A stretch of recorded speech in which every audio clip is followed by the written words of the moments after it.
যেগুলো বলে যে কোনো মেয়েকে পটানো সম্ভব। হ্যালো বন্ধুরা, সবাই কেমন আছেন? আজকে আমি মেয়ে পটানোর জন্য অসাধারণ কয়েকটি ডায়লগ বা পিক আপ লাইন নিয়ে হাজির হয়েছি, যেগুলো আপনি যে কোনো মেয়েকে বলে খুব সহজেই তাকে পটাতে পারবেন। মেয়ে পটানোর ডায়লগের উপর 30টারও বেশি পর্ব আমার চ্যানেলে অলরেডি আপলোড করা হয়ে গেছে। যারা সেগুলো দেখেননি, এই ভিডিওর একদম শেষে স্ক্রিনে একটা প্লে লিস্টের বিজ্ঞাপন ভেসে উঠবে, সেখানে ক্লিক করে দেখে নিতে পারবেন। তো আজকে বেশি বকবক করবো না, চলুন সময় অপচয় না করে এখন সেই ডায়লগগুলো দেখে নেওয়া যাক। নাম্বার 1, আপনারা সবাই জানেন যে মেয়েরা প্রশংসা পেলে পটে যায়। তাই আপনি যে মেয়েকে দেখেছেন এবং যার ভয়েসে শুনেছেন, এমন মেয়েকে পটানোর জন্য আপনি তাকে বলবেন, তুমি এত স্বার্থপর কেন? তো আপনার এমন আজব কথা শুনে মেয়েটি অবাক হয়ে বলবে, মানে? তখন আপনি বলবেন, সুন্দর চোখটাও তুমি নিয়েছো, সুন্দর হাসিটাও তুমি নিয়েছো, সুইট ভয়েসটাও তোমাকেই নিতে হবে, অন্য মেয়েদের জন্য কিছু তো একটা রাখো। আপনার এমন কথা শুনে মেয়েটি অনেক মজা পাবে এবং মুচকি হাসবে। পাশাপাশি আপনার মুখে তার এত প্রশংসা শুনে সে মনে মনে আপনার উপর অনেক খুশিও হয়ে যাবে।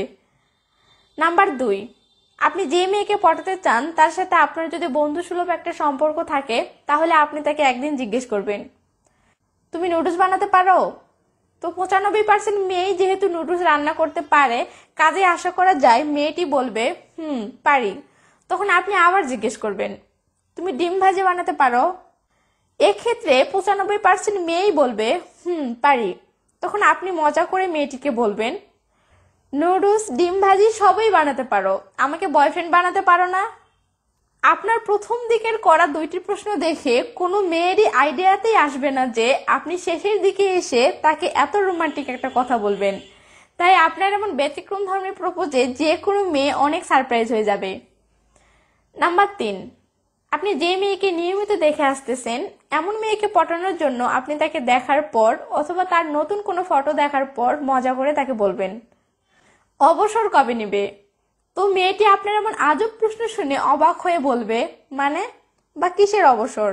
তখন আপনি বলবেন, আর কত সুন্দর হবে, দিনকে দিন তো সুন্দর হয়ে যাচ্ছ, আর কত, এবার তো অবসর নাও। বিশ্বাস করুন, আপনার এমন কথায় যে কোনো মেয়ে মুহূর্তে মাঝে পড়ে যাবে। মেয়েটি মনে মনে এতটা খুশি হবে যেটা আপনি কল্পনাও করতে পারবেন না। পরের নাম্বারে যাওয়ার আগে মনে করে দিতে চাই, আপনি ভিডিওতে লাইক দিয়েছেন তো? প্লিজ টুক করে একটা লাইক দিয়ে দেন তো। হ্যাঁ, এখনই। কি লাইক দিয়েছেন? তো চলুন এবার। নাম্বার 4, আপনি যে মেয়েকে পটাতে চান তার সাথে যখন আপনার সামনাসামনি কথা হবে, তখন আপনি তাকে বলবেন, প্লিজ একটা হাসি দাও তো। তো মেয়েটি অবাক হয়ে অবশ্যই বলবে, কেন? তখন আপনি বলবেন, অনেক টেনশনে আছি, তোমার কিউট একটা হাসি দেখলে আমার টেনশনটা কমে যাবে। তো এবার মেয়েটি অবশ্যই জিজ্ঞেস করবে, কি নিয়ে টেনশনে আছো? তখন আপনি বলবেন, আগে তুমি হাসি দাও, তারপর বলবো। তো মেয়েটি হাসি দেওয়ার পর আপনাকে বলবে, এবার বলো কি নিয়ে টেনশনে আছো? তখন আপনি বলবেন, কি বাহানায় তোমার মিষ্টি হাসিটা দেখবো সেটা নিয়েই টেনশনে ছিলাম, এখন একদম টেনশন ফ্রি হয়ে গেলাম। তো আপনার এমন রোমান্টিক আর মজাদার কথা শুনে যে কোনো মেয়ে অনেক মজা পাবে এবং মনে মনে হাসবে, আর আপনার উপর এতটা খুশি হবে যে মাম্মা, মেয়ে তো তোমাকে সোজা তার হৃদয় এন্ট্রি করে দিবে। কি বিশ্বাস হলো না?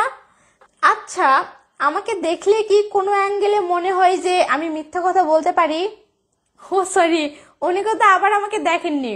তো যারা আমাকে দেখেননি তারা ইউটিউবে ইংলিশ বা বাংলায় ঢঙ্গি মেয়ে রেখে সার্চ করলে আমার নতুন চ্যানেলটি পেয়ে যাবেন। সেখানে আমি ক্যামেরার সামনে এসে উপস্থাপন দেই। সেই চ্যানেলে গেলে আমাকে দেখতে পাবেন। দেখলেন কিভাবে কৌশলে নিজের চ্যানেলের বিজ্ঞাপনটা হাঁকিয়ে দিলাম? তো যাই হোক, আজকের এই 4টি ডায়লগের মাঝে কোন ডায়লগটি আপনার কাছে সবচেয়ে বেশি ভালো লেগেছে সেটা প্লিজ কমেন্ট করে জানাবেন। তাহলে পরবর্তীতে তেমন ডায়লগগুলোই বানানোর চেষ্টা করব। আর এখন স্ক্রিনে মেয়ে পটানোর ডায়লগের আগের পর্বগুলোর বিজ্ঞাপন উঠবে। Bye bye.